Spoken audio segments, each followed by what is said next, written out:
The topic is the health mission from the state of Lagos, Nigeria.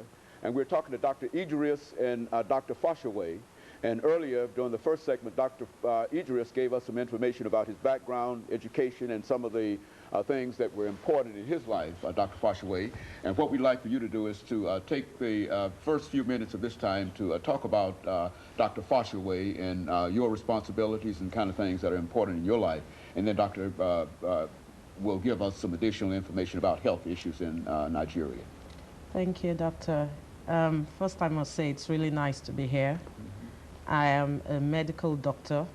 Right now, I'm in administrative medicine. I went to school in Nigeria, Lagos, Nigeria, and my medical education was in Osun State. That's another state. I got out of medical school and practiced clinical medicine for a while, about 4 years. And I realized that to have enough time with the family, it would be better to be in administrative medicine because I have 2 kids, baby boys. And so that helped mold my decision to go into administrative medicine because I don't have to take calls. I work all day, but all night I'm at home. So that's basically it. Very good. And Dr. JAdris, when we talk about the state of Lagos, Nigeria, we're dealing with, and the information that we received is that the city, Lagos, has a population of over 12 million people, 15 million people, with 12 million of them in Lagos. Metropolitan Lagos. Well, here, again, you ought to experience some unusual kinds of health situations with that. Explain that within the framework of the health and the population. Well, I'll rather go back to when this present administration came in. When the administration came in, it met a lot of problems, basically due to the long years of military rule in the country. A lot of things had deteriorated. The infrastructure had been neglected for over 30 years.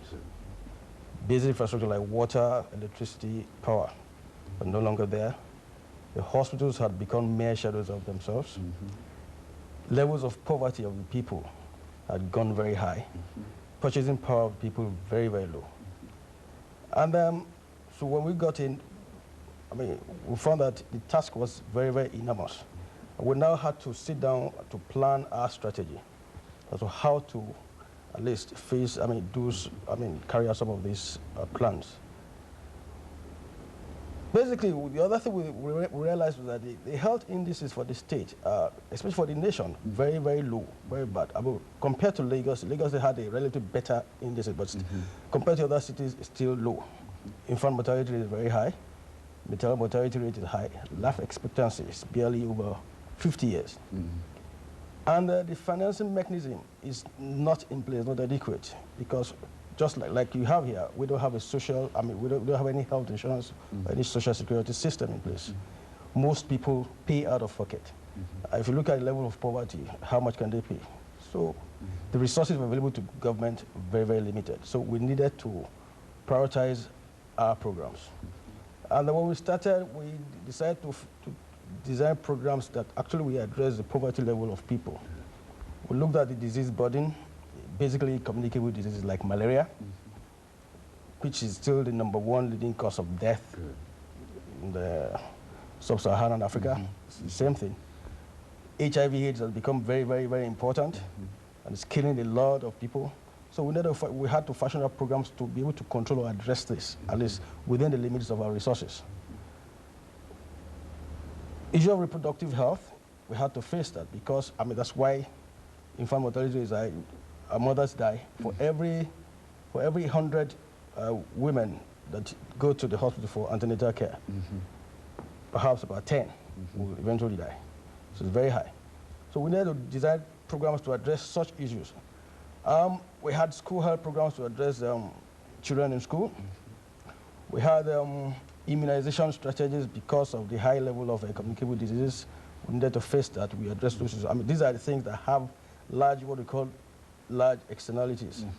You put little money, but you get big returns on your investments. Now, Having done some of those things, we now have to face the hospitals themselves, the facilities themselves. Over the years, they've been run down, so we had to gradually try to build them up a bit. But like we said, we were constrained by resources available, both financial and material, personnel-wise. You cannot believe it, like you said rightly, the population of Lagos is at least 15 million people. By virtue of the position of Lagos, the hub, economic center of Nigeria, people from different parts of the country, in the West African region, in North Africa, come to Lagos because of that. Come to Lagos. We have to design programs to be able to accommodate all these people. You can't drive them away. That's a lot. You need to face it. So basically, we now started gradually to putting the hospital really into shape, upgrading the facilities, changing the equipment that have been very obsolete. So our tasks have been very, very daunting. We have a teaching hospital that we're trying to build up again, to be able to train medical staff. You can't believe in the whole of Lagos that we have just about 600 or 700 medical officers. 12, that's in the public, 15 million people. in the public sector. In the public sector. You have just about 1,500 nurses, totally inadequate. And so, Dr. Foshaway, to come to the state of Tennessee and to talk about health, what would you like to see happen from as a result of the mission that you've had over here the last few days? Well, we came here seeking technical assistance and capacity building. We actually found out that health here is a major issue, and it is being faced and addressed squarely. So from this visit, we would hope that we can have mutually beneficial collaboration, and we would be able to improve the health status of our people from whatever it is we can get out of here. And so there's something that the people of the state of Tennessee can do for the state of Lagos in terms of technical assistance, in terms of grants and a large number of other things. Is that what we're saying? Yes. Now, is that what the two of you believe that the state of Tennessee can do for you, that we can really help you, and as well as you can help us? Yeah, there are possibilities for that. We have one thing we realized that we've got 25 seconds, Dr. Oh, there's possibility for that. Okay, but go on. I mean, just possibilities for that. First of all, you have a very, very strong health insurance scheme, and we needed to understudy how you go about doing that, because we have slightly similar population in the country. Okay, well, let me take this second commercial break, and we'll be back following this second commercial break to continue our conversation. Thank you.